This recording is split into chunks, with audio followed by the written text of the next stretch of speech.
Okay, starting now. Okay, the next piece of this is to think about your project deliverables. So think about what exactly are the outputs of this project you're doing.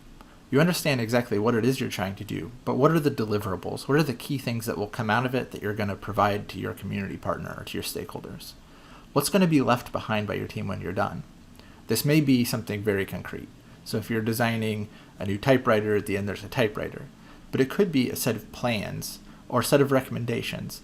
It's not always a tangible product at the end of a project like this. Sometimes it's a set of recommendations or advice for your community partner. So it's good to understand that at the beginning. Understand exactly what it is you're trying to achieve and what you're going to leave behind when you're done.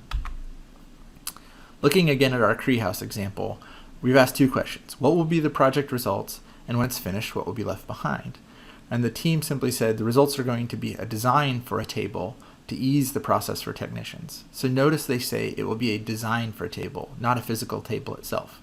So they're not scoping into their design that they'll actually fabricate the end table, but that it's going to be a design, some kind of an output that could be built by someone else.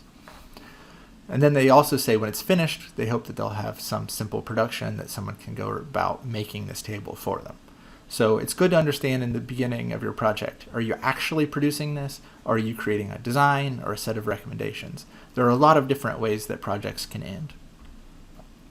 Okay, so to recap, explicitly stating your deliverables will help your team set expectations with your community partner, with design reviewers, or anyone external to the project that needs to understand exactly what you're trying to deliver.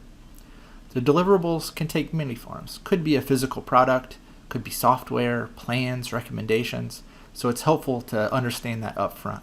Discuss with your project partner exactly what their expectations are for the output of the project. Also, the early project definition should include an anticipated timeline for each deliverable in your project. That will help you and your project partner to understand exactly what is going to be delivered and when you think that will happen.